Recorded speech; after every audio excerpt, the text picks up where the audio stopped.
Hai, selamat datang di Bincang Santai, obrolan yang membahas tentang topik-topik yang lagi hangat pada hari dunia saat ini. Bersama saya Anthony. Dan saya Vivi. Saya Dani. Saya Andreas. Ya, bersama juga tadi Kak Vivi, ya Vivi yang juga dan Kartini yang lagi coba untuk masuk ya. Tadi Vivi suaranya mute ya. Nah, hari ini kita ingin membahas tentang topik-topik yang lagi bahas atau lagi hangat di dunia. Hari ini kita membahas tentang LGBTQ. Nah, ya, hari ini tahu nggak sih Q itu apa? Tahu-taunya LGBTQ doang, lesbian, transgender, Gay. biseksual, transgender, sama Q-nya Killer. apa Kak? Killer. Killer, apa tuh Kak Killer? Orang yang bertanya tentang dia sebenarnya cowok atau cewek sih. Masih belum jelas. Belum jelas. Jadi memang LGBTQ ya. Ya, berarti memang ada tambahan Q-nya. Nah, kita mau bahas hari ini melalui satu video YouTube, kanalnya namanya Jubile, yang membahas tentang pandangan orang, ya, yang mereka dikumpulkan dalam satu tempat tanpa mengenal siapa mereka, ya. Tapi akan ada dua, yaitu orang-orang yang setuju dengan LGBT dan mereka memang adalah orang yang pelakunya, ada orang yang ada di komunitas itu, dan juga dari orang-orang Amerika yang masih konservatif, yang masih percaya kepada agama dan juga minimal punya pengalaman atau pengetahuan akan Tuhan mereka, ya. Oke, langsung saja kita saksikan videonya.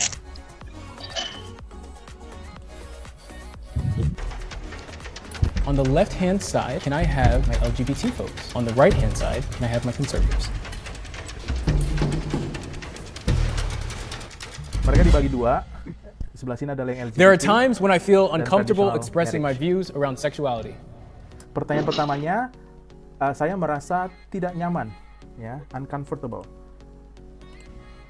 Ini There are pertanyaannya. times Ada waktu di mana saya tidak nyaman untuk mengekspresikan pandangan saya tentang seksualitas. when I feel uncomfortable expressing my views around sexuality. Yang setuju maju ke depan. Oh, semuanya maju kecuali I get satu. uncomfortable primarily because the bromance of like, well, there's two girls, who's the boy? Jadi dia nggak nyaman karena selalu ada bromance. Ya, kalau ada dua cewek, cowoknya yang mana? Tidak nyamanannya yang itu. And then it really just breaks the ice as it's like there isn't supposed to be a boy. Menurut dia nggak harus ada laki-laki di dalam hubungan pacaran, ya, sesama cewek dan cewek. Bisa aja cewek-cewek, nggak harus ada satu yang jadi cowoknya. That's why we're there.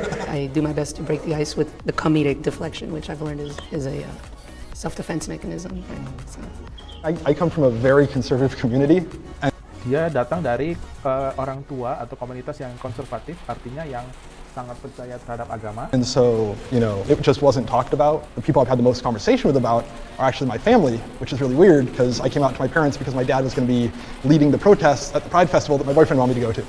Nah, dia itu selalu punya percakapan yang tidak banyak tentang seksualitas, dan dia sendiri ternyata orang yang suka sesama cowok, dan orang tuanya selalu melarang dia untuk pergi ke acara-acara seperti itu. So I'm a pastor as well. Dia ini adalah seorang pastor. I'm also a community leader in Boyle Heights. And in that community, there's a large LGBTQ presence. So there's that fear of really coming out and say what I believe because I do love everyone. Dia takut untuk menyatakan pendapatnya dia tentang seksualitas karena dia itu pada dasarnya suka sama semua orang. Say too, and it's not the beliefs that sometimes I have a problem with, or I think people have a problem with in general. It's just like the actions from the beliefs. So like, it's okay to have beliefs, but if we can be loving in our beliefs, and how our actions come from those beliefs, and I love that we're having this conversation. Trying to breach those, build a bridge.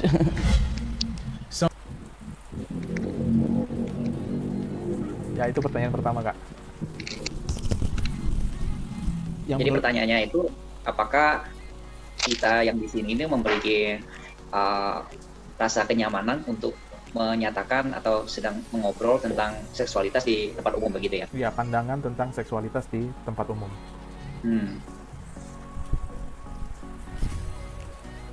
Ini sifatnya urutan atau gimana kan, Bang?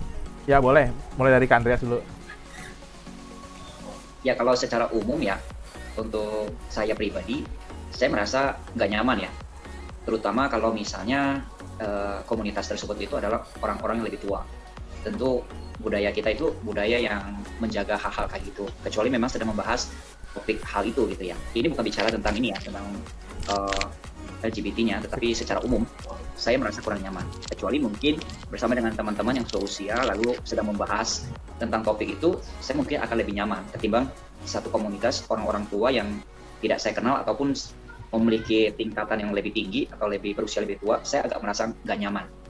Ya mungkin kalau lebih kepada budaya ya.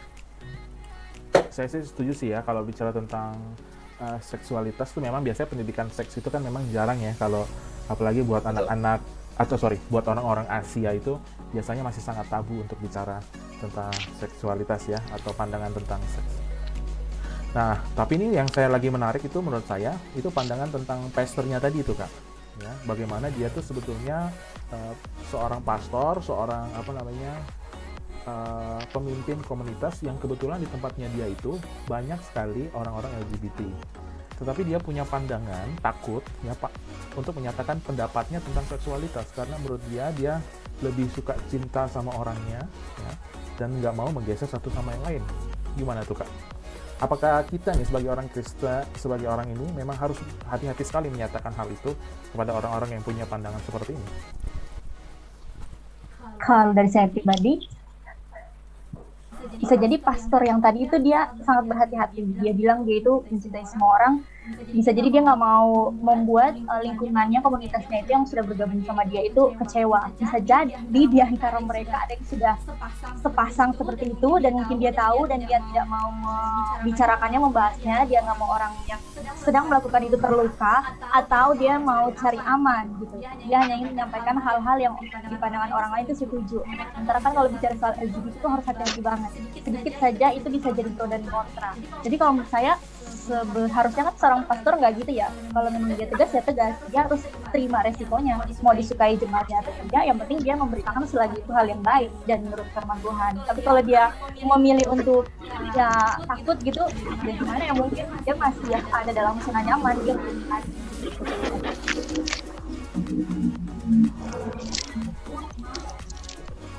Iya. Jadi kalau dalam pergaulan nih, misalkan ternyata ada teman kita yang dia salah satu LGBT gitu ya, kita akhirnya harus bicara hal-hal yang umum aja gitu, nggak menyinggung soal masalah seksualitas mereka gitu, karena mungkin khawatirnya takut itu menyinggung mereka gitu, bikin pertemanan jadi tegang seperti itu. Jadi akhirnya pilih yang aman aja bicaranya gitu, tanpa harus mempermasalahkan soal itu gitu. Ada seperti itu. Mungkin kalau kita anak Tuhan pengen supaya bisa jadi berkat buat orang ini, cara kita mungkin nggak bisa saklek-saklekan mungkin ya, caranya pelan-pelan gimana itu. Iya sih ya, jadi mungkin pastornya itu bikin seperti itu ya. Tapi memang banyak menarik tuh Kak, jadinya tuh karena seperti itu ya, gereja juga terbuka. Dia tahu sebetulnya ada orang-orang yang seperti itu ya.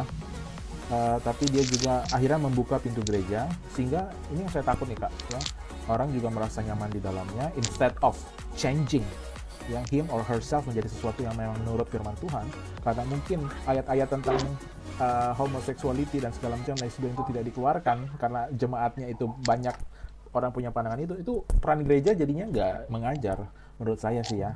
Apakah ya, kalau saya sendiri sih saya setuju ya untuk gereja, untuk memang gereja tetap harus vokal ya menyatakan hal-hal seperti itu ya. Kalau kita lihat dari Sodom Gomora gitu kan bahkan Abraham tidak punya komitmen yang sangat tinggi untuk sama sekali meninggalkan kota itu gitu ya, dan dia tidak mau tinggal di sana oleh karena situasi itu, walaupun kehidupan di sana sangat luar biasa enak, pesta makanan sangat luar biasa, banyak teman, tapi dia bukannya meninggalkan. Jadi gimana tuh Kak? Kalau kita punya orang-orang begitu di sekitar kita, apakah kita memang menerima dia? Apa kita lebih nggak banyak dia nggak ngomong tentang itu, akhirnya dia tetap terjerumus tapi diterima dalam gereja, atau seperti apa kira-kira harusnya? Kak Kartini mungkin. Kalau di Indonesia sendiri, untuk kelompok-kelompok kayak begitu, mereka akan berteman dengan kelompok-kelompok mereka sendiri. Jarang mereka bergabung dengan orang-orang yang tidak setuju atau tidak suka dengan apa yang mereka jalani gitu. Jadi jarang sekali mereka mau berteman dengan orang-orang yang bukan sama seperti mereka. Dan kalau gereja, rata-rata pasti gereja tidak tahu apakah, kalau menurut saya sih jarang gereja yang tahu apakah jemaatnya itu LGBT atau tidak. Saya ada contoh nih ya. Ini ada seorang artis kan, dia selebriti gitu, transgender. Jadi dia laki-laki terus jadi perempuan, udah operasi kelamin juga, udah jadi benar-benar perempuan ya. Nah, dia itu terakhir diberitakan kalau dia jadi Kristen. Tadinya Muslim, dia jadi Kristen. Lalu saya berpikir gini, dia pikir di Kristen justru jadi tempat yang aman, nyaman untuk posisi orang seperti dia ya. Saya pikir pasti dia justru di Kristen malah dia mungkin akan mengalami dirinya tertolak gitu sebagai LGBT gitu kan. Karena kan gereja pasti tegas kan, nggak boleh nih LGBT gitu. Dia pasti akan nggak bisa masuk gitu ke lingkungan gereja, pikir saya kayak gitu ya. Tapi enggak. Dia justru malahan setelah jadi Kristen ini, dia malah dikabarkan dia malah mau menikah dengan pria juga, dengan pria orang bule gitu.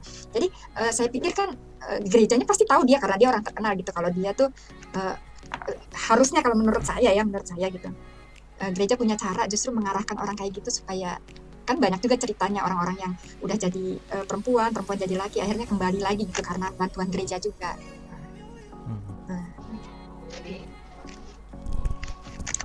Ya kalau menurut saya sih, kalau bicara soal gereja terhadap hal ini, saya setuju kalau gereja itu harus berdiri menjadi yang terdepan ya. Jadi nilai-nilai kebenaran itu tetap harus ditegakkan. Dan betul sih kata-kata ini ya, saya rasa jarang ada gereja di Indonesia yang memiliki atau pernah survei jemaatnya itu sebenarnya ada di dalam golongan seperti ini atau tidak gitu. Karena isu-isu seperti ini kan lebih terkenal di barat ya. Kalau di kita memang ada, tapi cenderung tertutup karena khawatir mendapat penolakan gitu. Karena di sini kan memang tidak bebas gitu.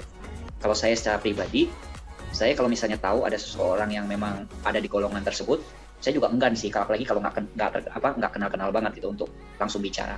Tapi kalau seandainya teman dekat, kalau seandainya ada saya tahu, mungkin secara pribadi kita bisa bahas pelan-pelan sih, apa sih yang menyebabkan dia seperti itu gitu. Mereka itu seperti itu, tapi mereka rajin. Lalu mereka berkata bahwa itu penyebabnya adalah dari keluarga kurang kasih sayang, keluarga broken home dan kekerasan gitu ya.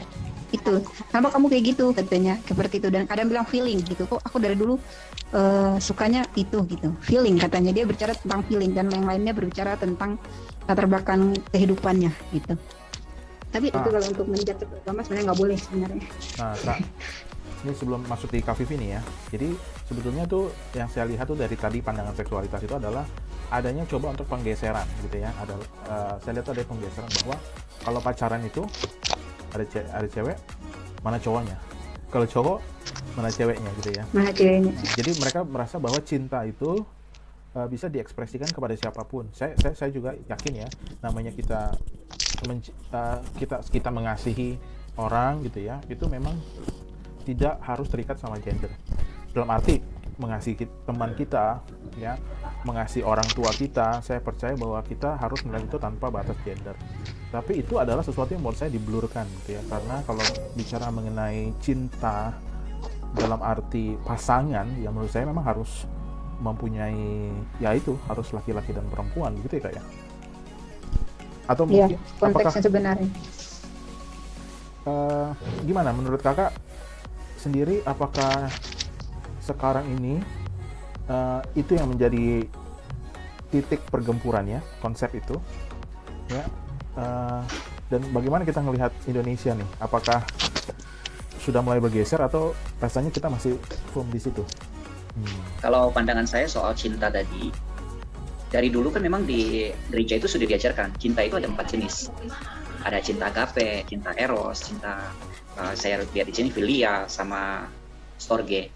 Nah, cinta-cinta ini kan memang memiliki tahapan. Kalau cinta dengan pasangan itu adalah cinta yang eros. Kita menggunakan cintanya cinta eros. Kita menyukai pasangan kita yang berlainan jenis. Lalu persaudaraan itu menggunakan cinta yang lain. Jadi memang dari gereja itu sudah memberikan batasan. Ada cinta dengan saudara kita, dengan keluarga kita, itu juga cinta gitu. Jadi mungkin dalam komunitas ini itu pengen mau mencampur adukan gitu. Bahwa semuanya itu sama aja, cinta ya cinta aja. Sedangkan enggak, dalam dunia ini kita di gereja khususnya kita sudah diajarkan bahwa cinta itu memiliki 4 tingkatan.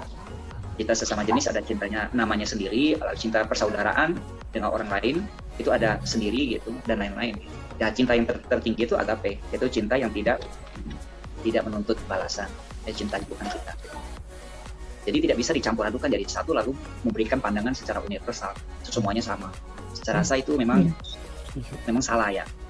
Memang ada tahapannya. Kalau di gereja diajarin hal-hal seperti ini. Saya minta mungkin satu-satu dari kakak statementnya, ya terakhir statementnya mengenai LGBT ini dan pandangan kakak mengenai LGBT dan pesannya untuk orang-orang muda. Boleh kita bergelut sama anak muda gitu ya. Apa pesannya kakak-kakak ini buat anak-anak kedepannya mengenai konsep LGBT ini? Mulai dari Kak Vivi dulu deh. Oke, dari aku ya. Tuhan menciptakan kita kan laki-laki dan perempuan. Untuk pasangan seumur hidup pun itu laki-laki atau perempuan. Tidak ada yang namanya perempuan dan perempuan, laki-laki dan laki-laki. Menurut saya LGBT itu salah ya. Pasti itu salah, karena walaupun mereka rajin ibadah, tidak ada yang tahu mereka LGBT, tapi itu tidak menutup dosa mereka. Yang namanya LGBT ya, mencintai sesama jenis itu salah. Karena kan Tuhan mau kita mencintai laki-laki, maksudnya laki-laki dan perempuan. Jangan sampai perempuan dan perempuan, laki-laki dan laki-laki. Balik lagi saya bilang mau dia beribadah dengan sungguh-sungguh, mau dia bujur penyembahan yang luar biasa, tapi kalau pasangannya sesama jenis tidak akan memperbaiki dosanya dia itu ya besar kecil pun dosa. Jadi kalaupun dia mau orang-orang menerima, memang sekarang orang menerima LGBT, oke disahkan di gereja saya itu ajaran apa gitu. Yang saya tahu nabi palsu itu kan pasti ada ya, mereka akan menceritakan mujizat, Tuhan, tapi yang namanya palsu. Balik lagi agama Kristen pun tidak menyetujui. Bahkan kalau ada hamba Tuhan, pastor yang bilang dia takut, berarti pastor hidup dalam nyaman, dia tidak mau menerima konsekuensi, dia tidak mau menerima komentar dari apapun. Yaitu menurut pandangan saya. Thank you Kak Vivi ya. Berarti memang padat banget, jelas bahwa memang itu salah dan there's no gray area. Itu pasti salah yang namanya LGBT ya. Bu Dani? Saya mau sedikit bicara, ada 2 macam LGBT ya kalau menurut pandangan ilmu pengetahuan ya, tentang homoseksual. Jadi homoseksual itu gay dan lesbi. Yang pertama, ada orang yang memang sejak lahir, ini pandangannya ya, orang sejak lahir itu homoseksual, dia gay atau lesbian, dan ini akibat dari pengaruh genetik ya. Jadi orang-orang yang seperti ini sering membela dirinya begini, Tuhan yang membuat kami seorang gay, atau Tuhan yang membuat kami seorang lesbian, atau mereka mungkin bilang begini, gay adalah kelainan genetika, kami tidak bisa mengubahnya, memang kami terlahir dengan kodrat seperti ini. Mereka membela diri itu. Gimana tuh Bu Dani? Ya, ada yang seperti itu. Nah, lalu yang kedua, homoseksual ini, gay atau lesbian itu terjadi karena pengaruh lingkungan dan sosial, pengaruh lingkungannya. Jadi dia lahir dengan orientasi seksualnya normal, ya. Tapi kemudian dalam pergaulannya dia akhirnya memiliki orientasi homoseksual, kayak gitu. Jadi ada 2 jenis ini. Nah, tapi baik yang pertama maupun yang kedua, saya tetap tidak setuju ya, karena tadi seperti yang Kak Vivi bilang ya, sejak awal Tuhan menciptakan manusia itu sempurna. Tuhan menciptakan laki-laki dan perempuan. Gitu.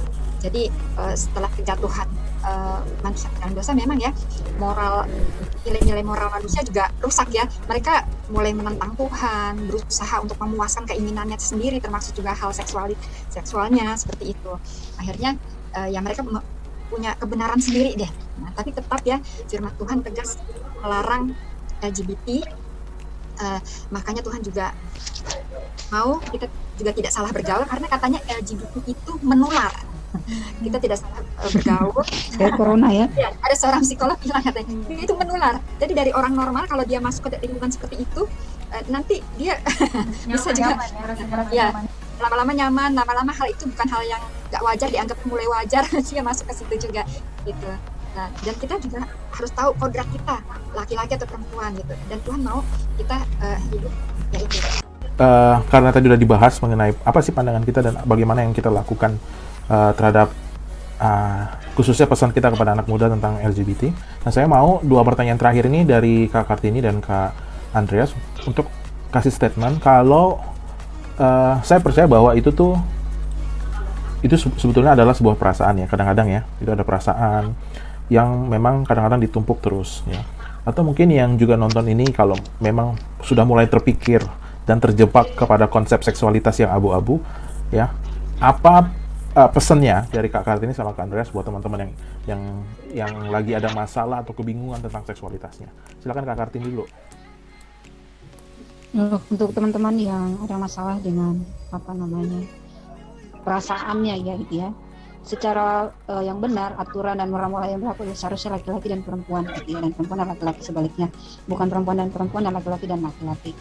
Jika teman-teman yang merasa dia lebih condong menyukai perempuan dan laki-laki lebih menyukai laki-laki, sebaiknya jangan mengikuti perasaannya, tapi carilah tempat-tempat pergaulan yang baik yang sebaiknya, atau mencari orang-orang yang kalian percayakan untuk menceritakan kepada mereka apa yang kalian alami supaya memberikan solusi-solusi yang baik.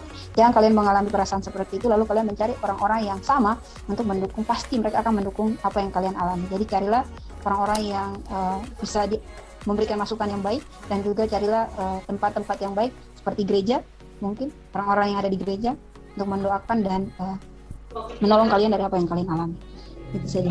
Nah, tadi Kak Kartini tentang homoseksual dan udah nyerempet tentang homoseksual dan lesbian. Mungkin untuk Andres mungkin boleh tambahkan sedikit tentang transgendernya. Silakan Kak. Pandangan saya ya. Iya. Pesannya buat orang-orang yang sudah mulai ada di situ Kak, ada di zona itu. Iya. Ya buat orang-orang yang menonton video ini, ya pesan saya buat orang-orang yang masih bingung ya tentang apakah ini boleh atau tidak. Tadi sudah banyak dijelaskan oleh teman-teman saya dari sisi rohani, dan saya coba mengupas dari sisi kehidupan sehari-hari seperti yang Bu Daning sampaikan tadi, bahwa ada orang-orang yang terlahir dengan pikiran seperti itu. Jadi mereka merasa bahwa mereka menjadi LGBT itu bukan sebuah kesalahan mereka, tetapi memang sudah diprogram. Tetapi satu contoh lagi, bahwa ada orang-orang yang tadinya normal, tetapi karena dia di dalam lingkungan dan komunitas yang salah, akhirnya mereka juga ikut terbawa. Artinya apa? Artinya orang-orang yang merasa bahwa dia terlahir dengan pikiran seperti ini bisa juga disembuhkan asal dia memiliki komunitas yang benar. Ya kan? Tadinya kan contoh bahwa ada orang-orang yang benar karena dia ada dalam komunitas yang tidak benar sehingga dia terbawa. Artinya pemahaman-pemahaman tentang pemikiran yang salah itu bisa dibenarkan dengan pergaulan yang benar. Firman Tuhan berkata bahwa pergaulan yang baik pergaulan yang buruk akan merusak perilaku yang baik. Jadi carilah pergaulan-pergaulan yang benar sehingga pikiran-pikiran yang tadinya salah yang mau dianggap benar tadi itu bisa dibenarkan sesuai dengan koridor kita sebagai manusia yang seutuhnya. Dari saya, pesan saya seperti ini. Jadi tidak ada hal yang mustahil, pasti selalu ada solusi. Baik, itulah akhir pembicaraan kita di Bincang Santai hari ini seputar tentang LGBTQ, dan mungkin kita akan hadir lagi dalam versi-versi topik yang lainnya. Itu saja dari kami, sekian. Terima kasih.